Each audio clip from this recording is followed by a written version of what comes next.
Hey everyone. Hey, can you believe it? I've got another fork for the Ranger.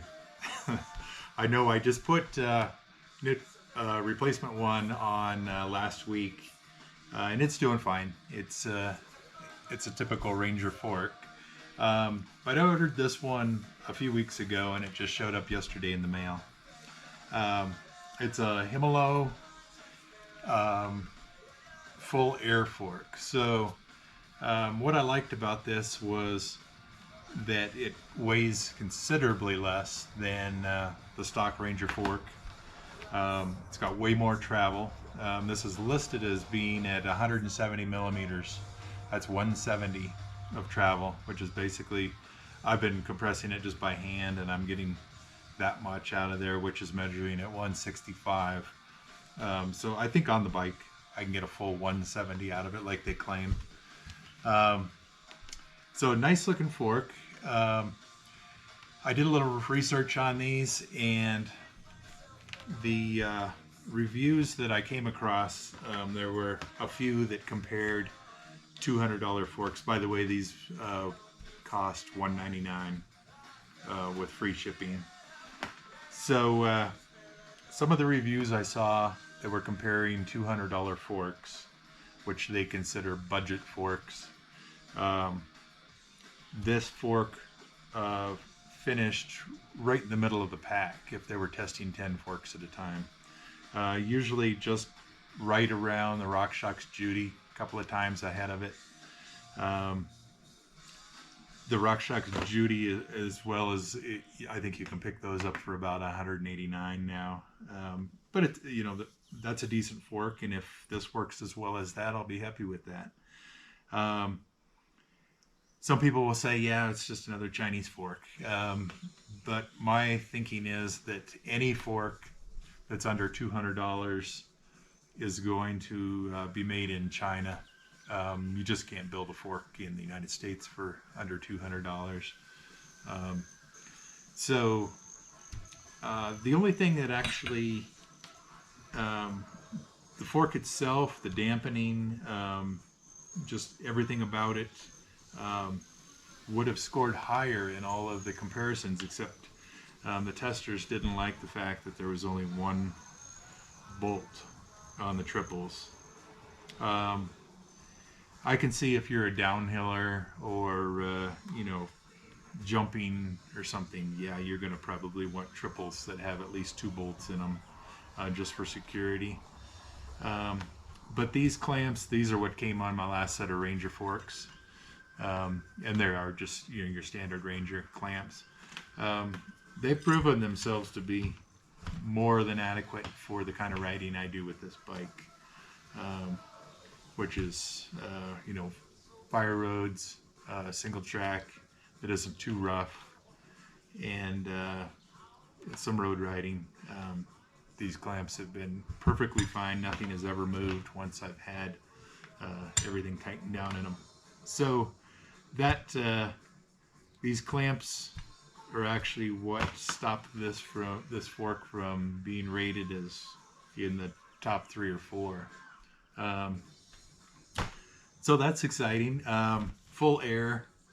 You got these nice little aluminum caps. You've got your Schrader valve underneath there.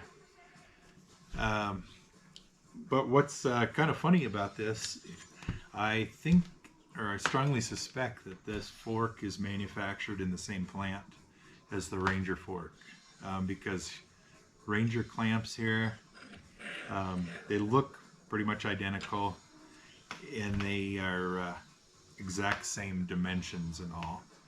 So everything's dead on for the stock clamps. So what I'm going to do is just what I did with the last Ranger fork that I replaced, is I'm going to just loosen the clamps, slide the fork out, remove the old fork, and just slide this right back in. I don't even have to mess with replacing the triples or anything. So that's pretty cool. But nice anodized aluminum finish. Let me throw this on the scale here, but it is significantly lighter than the stock Ranger fork. Let's see. so this is showing a little over 5 pounds. I'll have to look back and see what the Ranger fork weighed in at, but I believe it was over 10 pounds. So I really don't try to cut a whole lot of weight on the bike. I mean, it's a 90-pound bike, so I don't try to cut ounces here and there and all that. But when I can drop 5 or more pounds on the bike with a simple replacement that theoretically is going to work much better, I'm definitely going to do that. I don't know if I mentioned the steer tube on the Ranger is steel. This one's aluminum. That's the only difference I see anywhere with the triples. So if I really like this fork and I feel like doing it, I'll put these triples on, just because this will be a little bit lighter as well over the steel. I've got to replace, this comes with these little tiny stops, which are for a traditional frame bike. You need to put the big rubber stops on in place of those, so that your forks don't turn and hit the frame of the Ranger. But it looks good.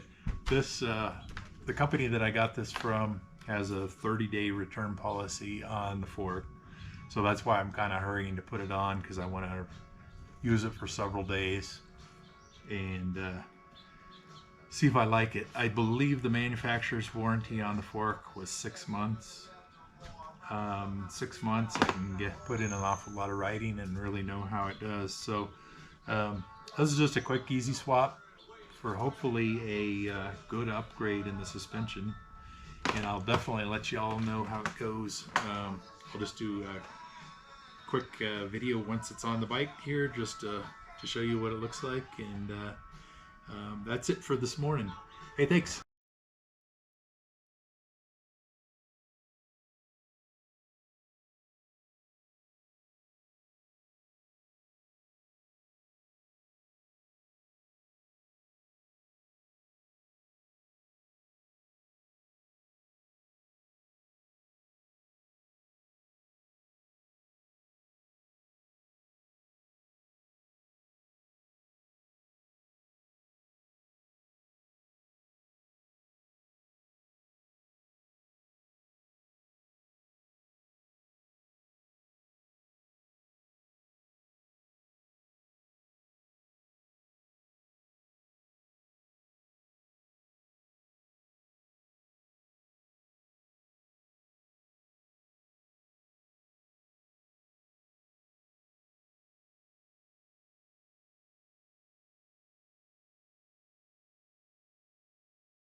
The fork went right on, direct replacement to the old, which is awesome. I strongly suspect that this fork comes out of the same plant as the stock Ranger fork. There was a sticker on this new air fork that said Taiwan, so it's a Taiwanese fork, but doesn't mean anything, you know. They're capable of building really high quality stuff. We'll just see how it holds up and what I think of the performance. I just went out for a 15-mile trail ride. The trail is smooth and with a lot of rocky sections, so I was able to actually test out the fork. Right now I've got 90 psi in the fork, and you can see I've got this much travel here. These O-rings move, you push them down and then they move up and tell you how much travel you're using, and that way you can adjust how much air pressure you've got to where you use the entire travel. So I'm at 95 millimeters right now, at 90 pounds, so I could probably go down to 88 pounds and see what I get travel-wise, because I'm only, not even 2/3 of the way into the travel there. So, but the fork did awesome. Couldn't ask for more. It worked beautifully. So first ride out worked great. So I'll let you know how things go from here on. As always, thanks for watching.